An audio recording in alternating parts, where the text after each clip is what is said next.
Yes,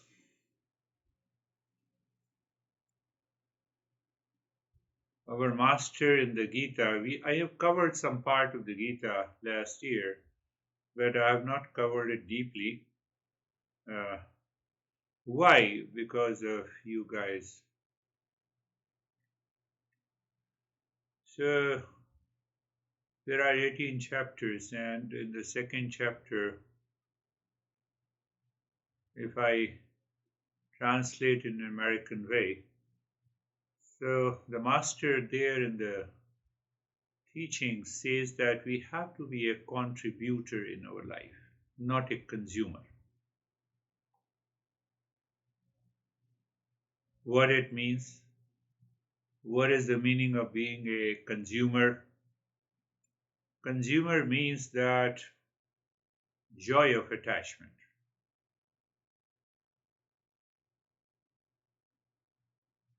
pleasure, joy of attachment, craving for pleasure outside.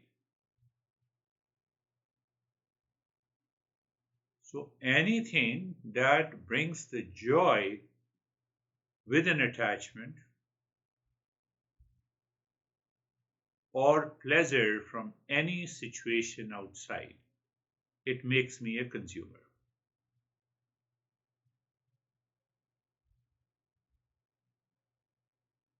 Take a simple example. She has been with me for a couple of years, and she just wrote me that it makes me crazy. I have invited so many people on the Thanksgiving, and I have to cook the food. It puts me into the stress. That is a perfect example to be a consumer. You see, out from outside, it appears that, oh, she has invited so many people, she is going to cook, she is going to serve the food, and it's such a great lady. But you are a consumer. Means what? I seek an appreciation, I seek a recognition because I have invited people. Some form of recognition, some form of appreciation, and that she openly told me that, if people do not appreciate me, it I continues to be in a stress after every Thanksgiving. And every Thanksgiving I invite almost 10 to 15 of my relations.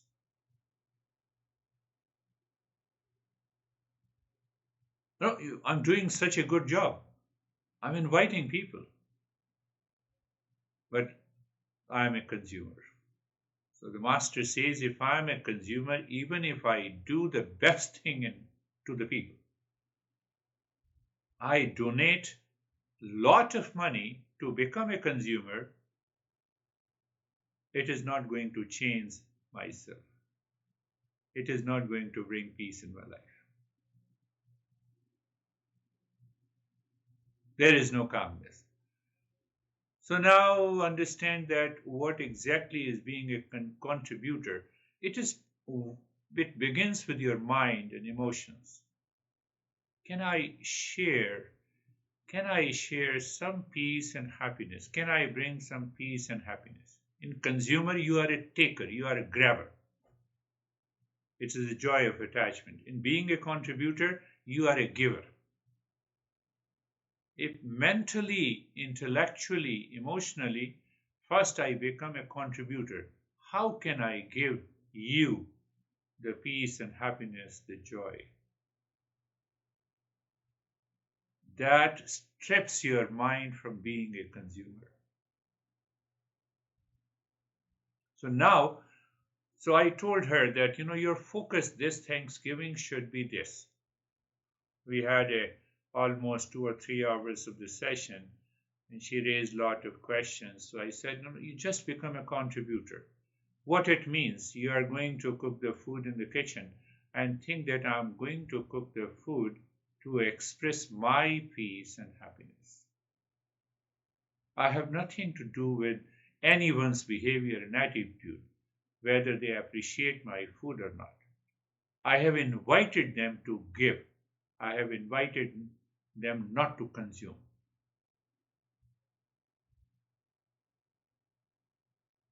modern society, the modern world, what we say, the consumerism. So that's why I use this word. I'm always a consumer, always a consumer in my relationship, even being a husband and a wife, in any relationship.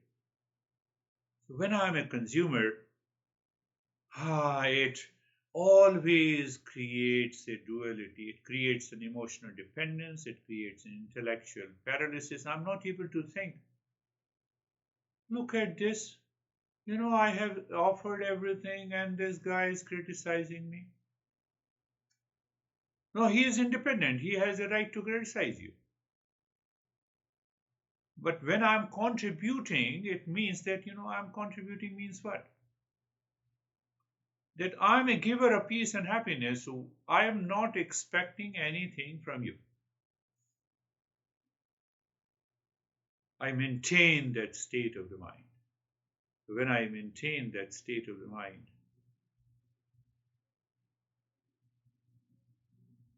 there is a rise in consciousness. I evolve. I understand the very nature of the world outside. And I keep the world at bay. Means what? The world outside is not going to dictate over me. And that is the message by our great masters. Buddha was stoned hundreds of times whenever he used to visit the villages. Oh, look at this crazy guy. He says peace is there. But he consistently and continued, and after all, he won. So the modern society is based on that consumer, selfishness, benefit. How much benefit I should derive from you, I should extract from you, I should force you to give me.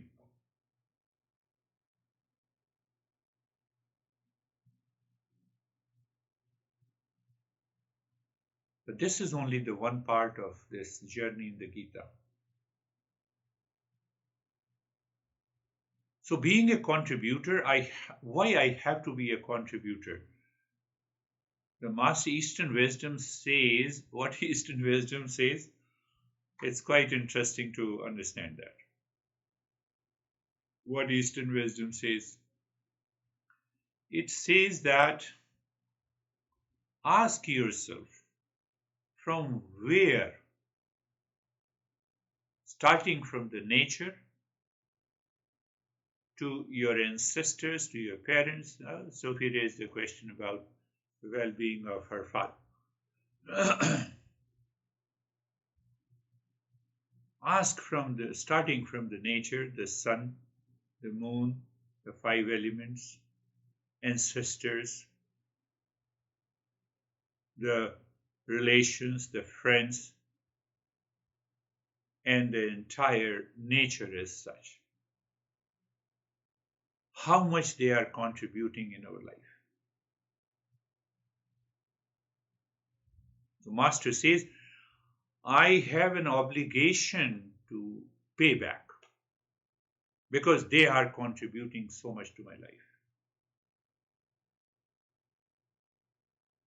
Master says this is a prescription medicine. If you don't contribute emotionally, mentally, physically, you will discover unfavorable condition in your life. And those unfavorable conditions gives you physical illnesses, mental shock, emotional problems in your life. Because I become self-limited person. I'll tell you why I'm talking of this.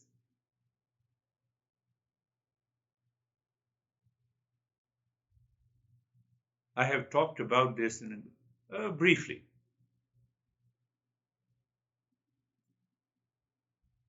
Look at the space. So the Master says there is a physical space. Physical space. How far we are There is a physical space in your room. Where are you sitting? If the space is not there, forget about any movement. Forget about you cannot listen to me. The sound waves travel in the space. So our master says that there is a physical space. But now see, if the mental space is not there, you will not feel calmness and peace. The joy, peace, and happiness always comes in the mind because of the space. You give a space to the mind. If there is no space in the mind. So that is what we say the mental space. So always, every object, everything in the nature has three layers. The way we have physical layer, physical level, the mental level, and then we have what we call the spiritual level. So just don't take it as a religious. Spiritual level means that that presence is there beyond the name and the form, at the consciousness level. So there is a spiritual space. When I realize the pure consciousness, I'm awakened. That is the spiritual space. Well, if you don't like to believe that, then look at this air.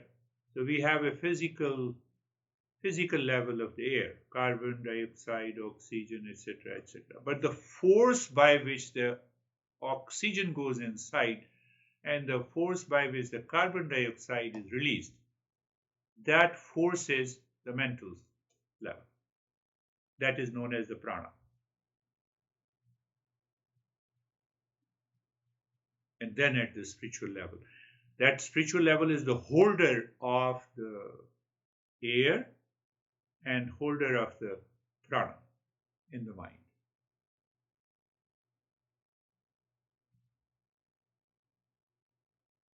Now let's look at the contribution. I am sleeping on the $5,000 bed and the air continues to flow into my nostrils. I'm not at all aware, even during the day, how much contribution the air has. So all elements have basically the three levels. Like us, everything has the three levels. Physical, mental, and the spiritual level means at the level of consciousness. That is holding, that is a carrier. Look at the water. Science says that without water there is no existence of life. That's why they are trying to find out the water on the moon and the Earth, moon and the Mars and other planets. So that water also has the spiritual level. So that spiritual level keeps the space as a space, anywhere and everywhere. That keeps the water as water, anywhere and everywhere. You see, whether you go to Belgium, New York, or whether you are here or go to any country, that water, essential nature of the water remains the same. Essential nature of the air remains the same. Essential nature of the space remains the same. Your house is the enclosed space. My house is the enclosed space. Nothing more than that. Remove the space, there is no house.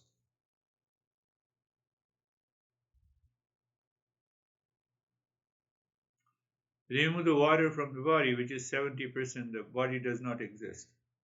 Is it not a contribution by the water, air, and the space? Leave aside that.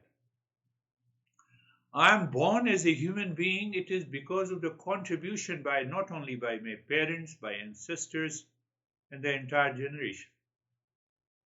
And I am thankless. Why you have given me birth? Because you are crazy, that's why we have given birth to you. We have a very wrong argument. Their contribution. No, they enjoyed. They did the sex. That's a different thing. But look at their contribution. That is why I'm born as a human being. That is why I was given a free intellect. a neighbor. Now look at the entire human race, the neighbor here, neighbor on each side, constitutes a community. Do you want to live in a house in a forest where there is only one house? There is an indirect contribution. The contribution by the cock, every human being at different level.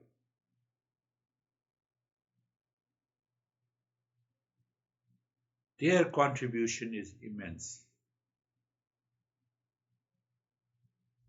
They do not send us the bill that we have contributed enough. And so by giving, by being a contributing, by mentally and emotionally, you just do nothing. And I can bet you in every, just from today, and you say, thank you. Thank you, space. It is because of the space, mobility is there, movement is there. It is because of the you, I am living in this house. Because of the water, I exist.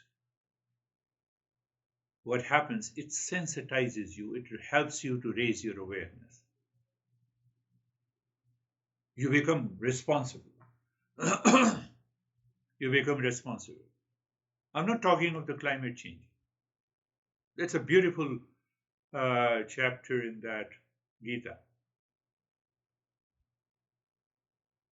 So what happens? Why I'm not contributing? Why I become a consumer? Because of a big ego that I have. I am a self-made man. Oh, let me remove the space in the air, become a self-made man, and then I will see how great you are a self-made man. We lose the sensitivity to where I exist in this entire universe. So when I lose that sensitivity, I fall down into unconsciousness. And that is what we talk of the ego. Ego is not that. Ego is not arrogance or no. These are simple things in modern lifestyle. So ego is a I thought that limits me, that wants to prove that I am the center of the world. I forget the contributions made by my parents, by my friends. Everyone has contributed in one way.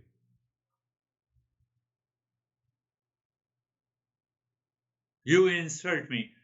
So I learned something that I should not be talking in a way to receive the insult. I should be communicating in a way to maintain the calm in the voice. Even those people who insult, they have a great contribution in my life. I'm not an animal. I have an free intellect and I can think and I can make a choice. Oh, this is the way. That is right. So I learned that you have made a contribution. So you find out anything. We are eating plants. Their contribution. The entire, we talk of the food chain. And then there is a contribution by our great masters who passed on this wisdom. Here is a way to live and discover our real nature.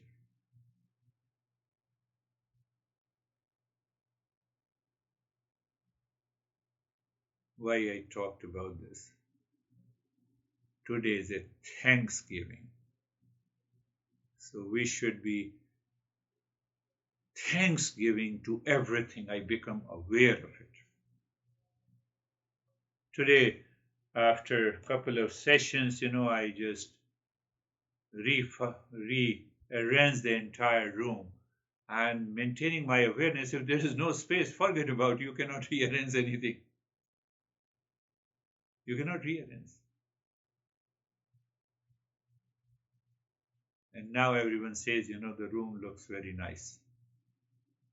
Looks nice not because I did anything, because there is a great contribution in that enclosed space. So basically, when we say thanksgiving, that is basically I become a contributor. I become a contributor.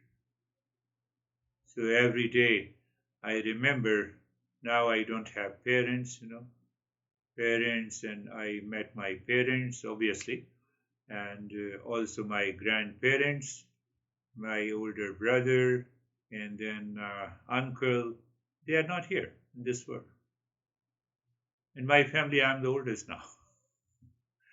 I'm in a line to say goodbye one day.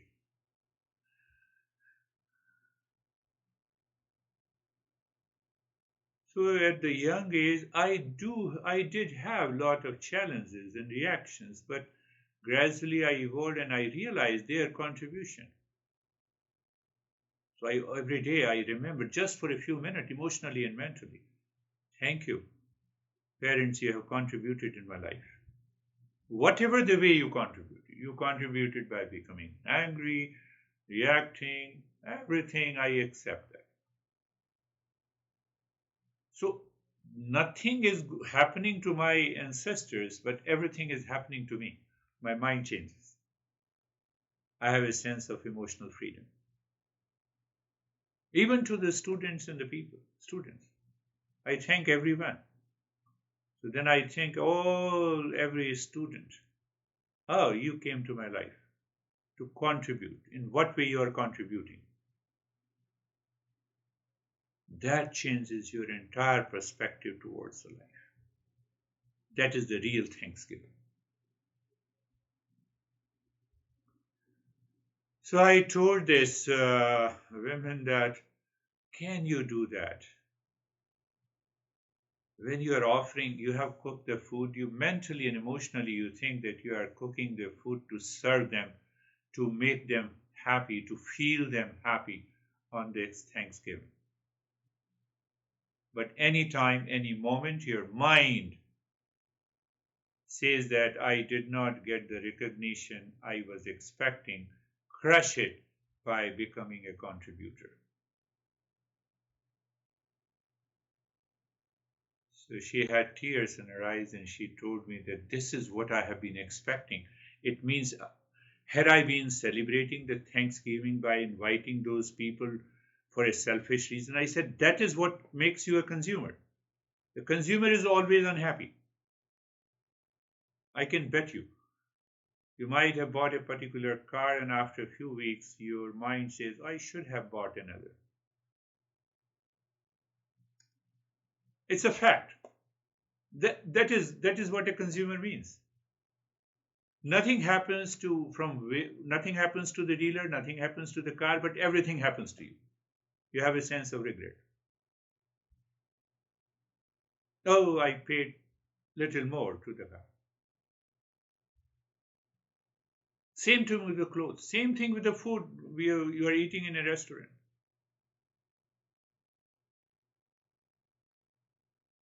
Why? Because at the time of eating the food in a restaurant, I'm absent. And who is present? Ego, consumer.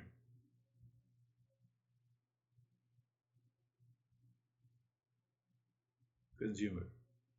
I told you the story of Socrates, whose wife was so cruel. He used to throw all the uh, kitchen utensils not only to her, not only on him, but to all his students. And it continued for 10 years. There was a student who was learning under Socrates. He said, now I want to marry. Socrates said, get married immediately. It's a great lesson to become a contributor. He said, how dare you say that? I was also hurt. Many times I went to your house. He said, if you get a good wife, the material world will definitely be happy for you. But if you get a wife like me, there would be another Socrates. It is purely an emotional and mental. It's a way of seeing, way of perceiving the life. You see, another Socrates will be born. I will rest in a peace. I have no issue. Get married. So you see, that is the way we contribute. Thanksgiving is not simply inviting and sharing a gift. These are small things. But if I con- continue to contemplate and reflect in what way the entire universe and its different elements, if sun does not exist, where you are a self-made man? Come on, let me see. I don't connect myself to the sun. I don't connect myself to these elements. I do not connect myself to the plants.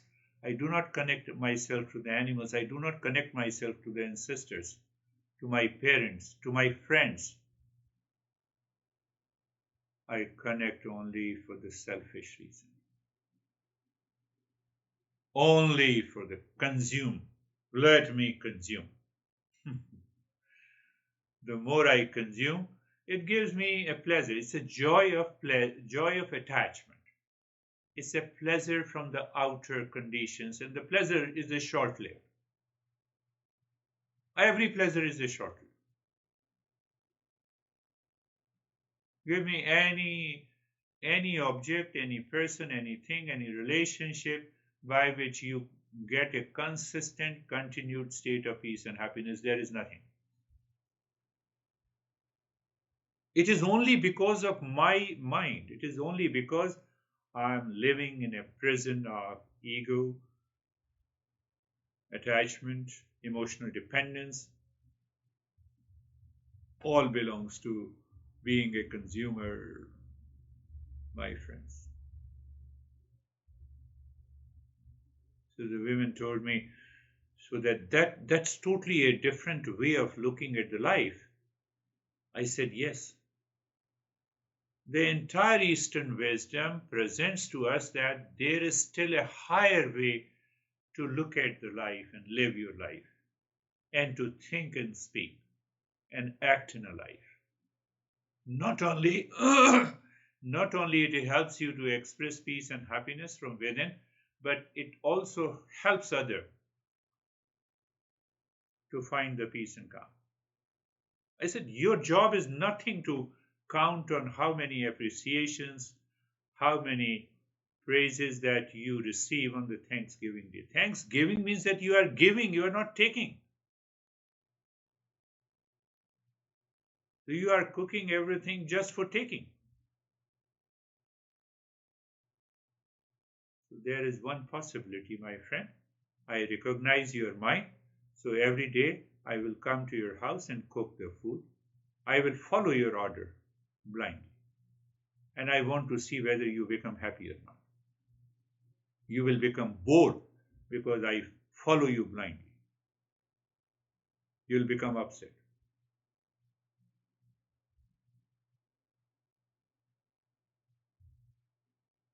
So she promised me that this Thanksgiving I'll continue to follow this, and I will see that you will change completely. You follow one day. So our master says, even for 5 minutes every day when we wake up in the morning, we look at the contributions, contemplate and think about the contributions made by everything in this universe, and thankful to them. I can bet your day will pass peacefully. You'll find the least resistance in your life. There will be minimum unfavorable condition in your life.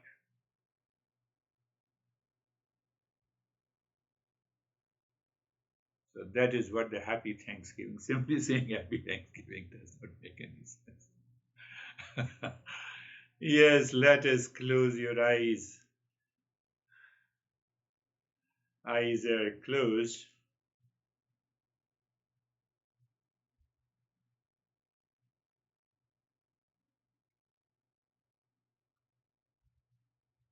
Being comfortable.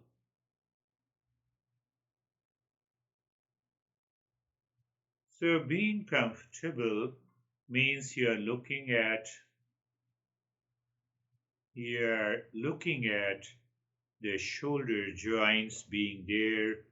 Feel the sensation, comfort, and steadiness.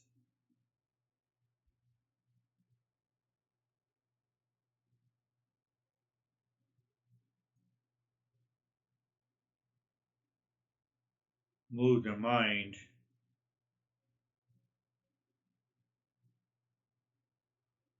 on the entire body. You see, it is awareness. You see, it's awareness first. And when I speak something, it is that awareness supports the mind to understand the language. What language you understood?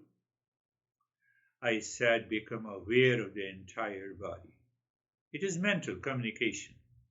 But without awareness, there is no mental communication. That awareness is at the spiritual level. Forget about the religion and cult and dogma. Be practical here and now. And then where we see being comfortable with reference to the physical level. So three levels are always present. We forget what is the cause of the mind and the body, that consciousness. And when you forget, then ego has a bigger space to enter to peep in. And now the same thing in being carefree. Being carefree. Being carefree means free from all the cares of the mind. Mind, it is the ego lives in the mind. And without the thought, you cannot express your ego. So we say, let the thought come and go. Why? Thoughts are separate from me. Mine is a thought, me is different from the thought. So, what needs to understand all the time if my mind has a thought of tension or depression or reaction or anger or hesitation against someone? First thing to do is to, this thought, there is a thought, there is a feeling, both are separate, I am none of them. Then you can think objectively. And when you think objectively, you find the answer. Not only the answer, but you become calm instantly. The thoughts are separate from me, and mine is a thought, me is different. So we have a false construct in our mind. That false construction gathers around the I thought and brings the ego. So what we say, thoughts are coming and going, let the thought come and go, let the thought come and go. It is not easy to separate it completely from these thoughts. We have not done since our childhood. We have done nothing. So that is why I always like to give, you look inside the forehead. Today you look inside the forehead first, and there mentally you say Om Shanti. And keep the body steady, and then start breathing. So you are breathing, quick and fast breathing. First, you are doing the Om Shanti inside your forehead, and you keep the body steady. So start breathing, keep on doing Om Shanti, and body remains steady. So you are tackling all the three levels. Your mind keeps on saying Om Shanti, you are breathing.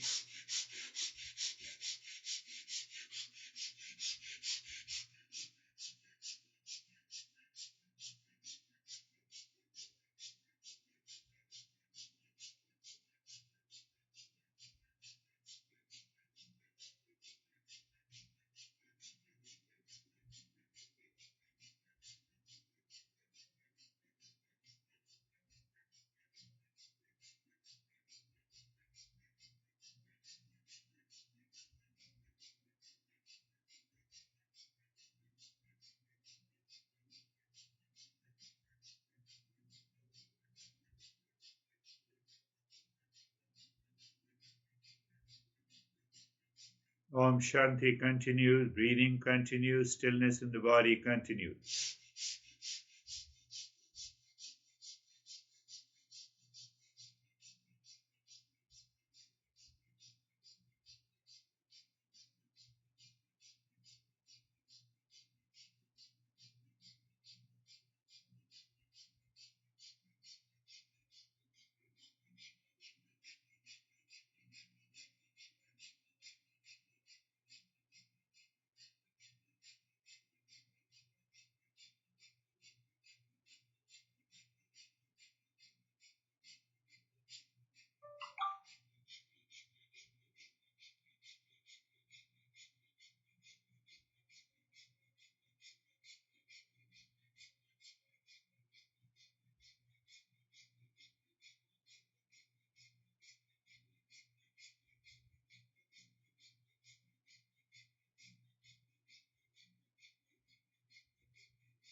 And stop this. Om Shanti. Stop breathing.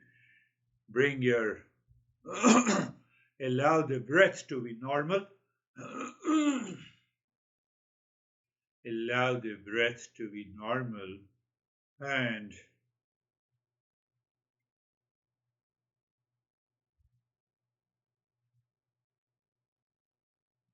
move the mind slowly on the head and the neck. Just be aware, sensation, relaxation, and stillness.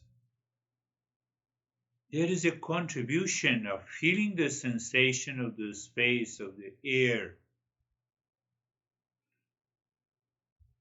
Don't we see that? I should feel good. What it means, there has to be a mental space. Look at their silent contribution, and we are thankless. That is the goal of Eastern wisdom, is to find that ultimate cause of this, ultimate cause of my existence.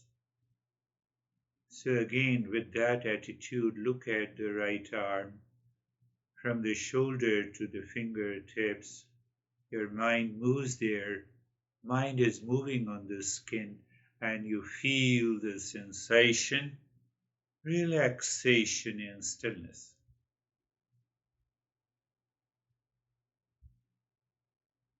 Move the mind on the left arm from the shoulder to the fingertips. Sensation, relaxation, and stillness.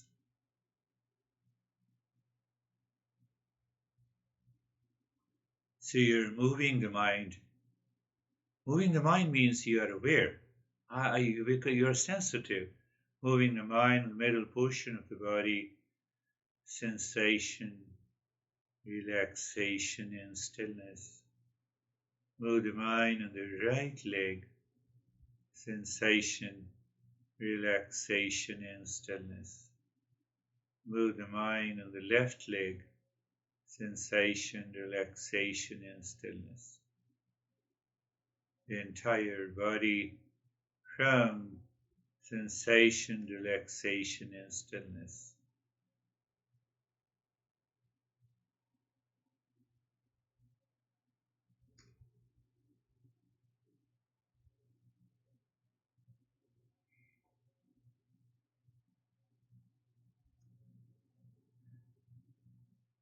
In that state,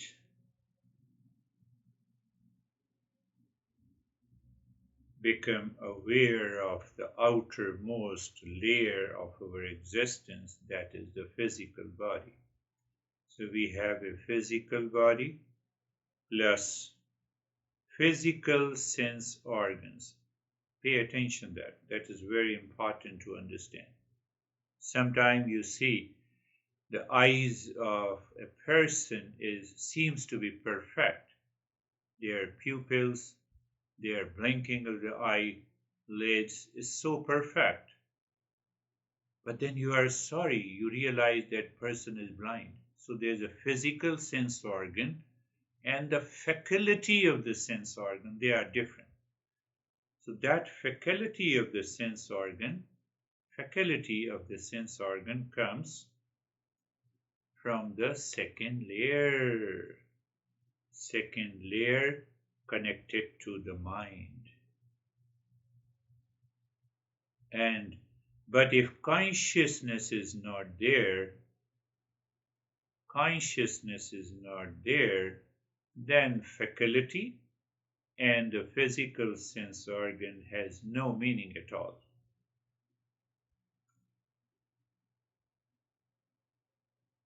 Do you see the three level?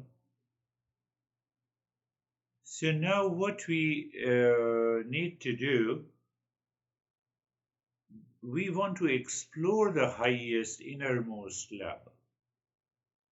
That is why first level we become breath, aware of the breath. So aware of the breath,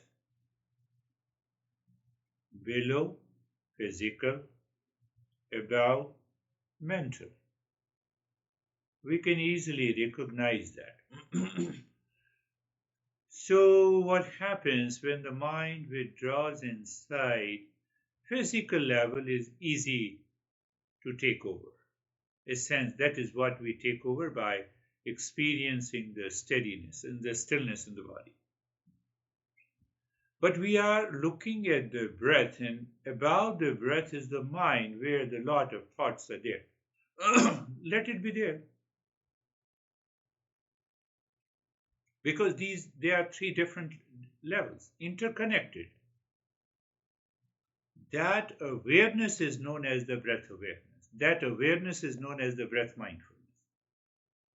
Now, the thought interrupts. The thought interrupts my journey. So what we do? We drop Om Shanti.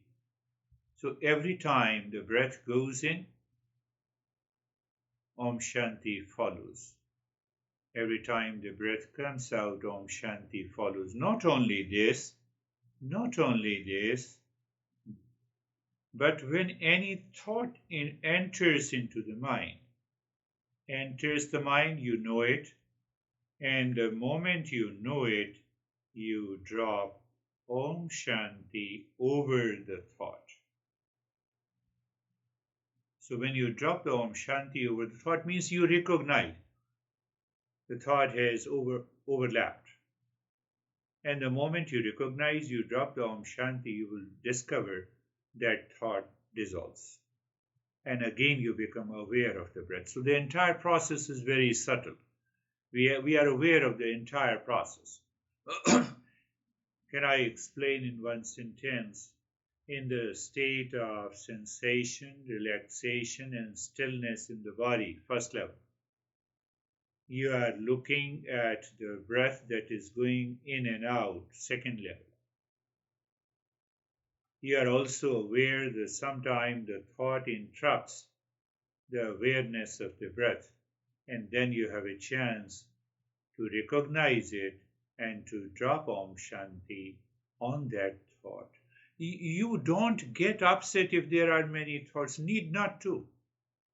Because if thought is not there, we are dead.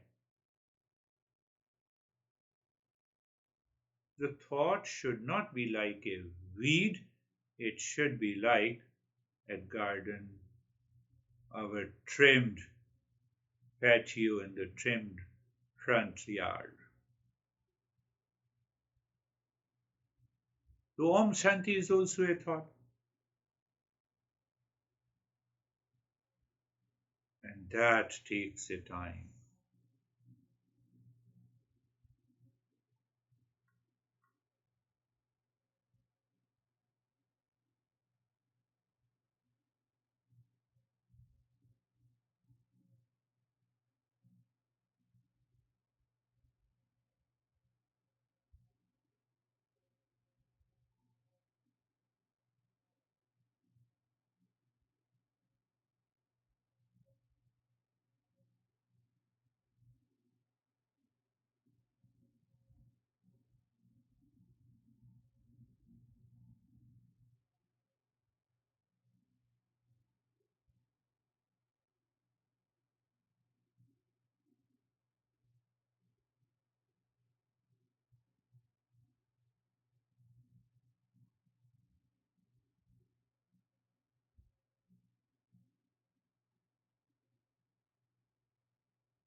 Om Shanti.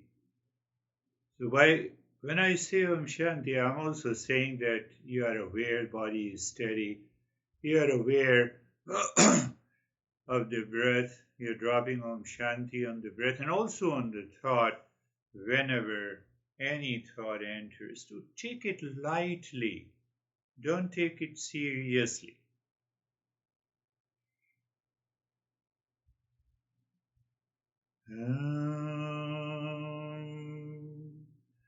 Shanti, Shanti, Shanti.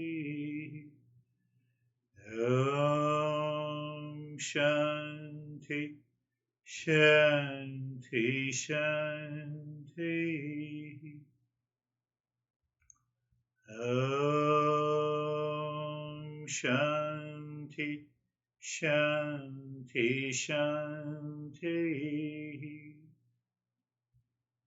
Bring your awareness on the right hand. Bring your awareness on the left hand. Lift your both the palms, place it on your eyes. Open the eyes inside the palms. Know your experiences. Bring the hands down. How are you, Sophie? Thank you, Girish. Good. Even though I did the fast breathing, but then afterwards I didn't hear the instructions. Ah, you are totally absorbed. You are somewhere else. Yeah, but I was not asleep. You are not, yeah? I wasn't asleep at all, and I didn't have thoughts or anything. That's good. That's a deeper. Now, in that state, if you are talking to John, you see, I'm contributing indirectly. How are you, John? Hey, Girish, I'm fine. I think that the idea of dropping Om Shanti on top of a thought is a very helpful, very useful thing, and I will have to remember that. Yes, now you got the clue. After so many sessions, I have said this many a times. I know, but it takes time. It's a natural process. Nothing less, nothing more. So once I get it, it clicks my mind. Oh, I hate Sophie, and you simply say Om Shanti. Even I love Sophie, Om Shanti. I have to be objective. So Om Shanti separates you from the rest of the activities in the thought process. So then what happens? I recognize all the thoughts are separate from me, so it doesn't make any difference whether I say I love or I hate. So then only we can go to the next step. How, from where this love and hate, thought and feeling, sensation resurface into my mind. So then only we can take care of that. Rightly, it clicked to you, never forget. So I want to make sure that any time now you are not at all worried about any thought that comes to the mind. Right. Yeah. Beautiful. That is all for today. Thank you very much. Thank you. Girish. Thank you, Girish. Thank you. Yes, thank you.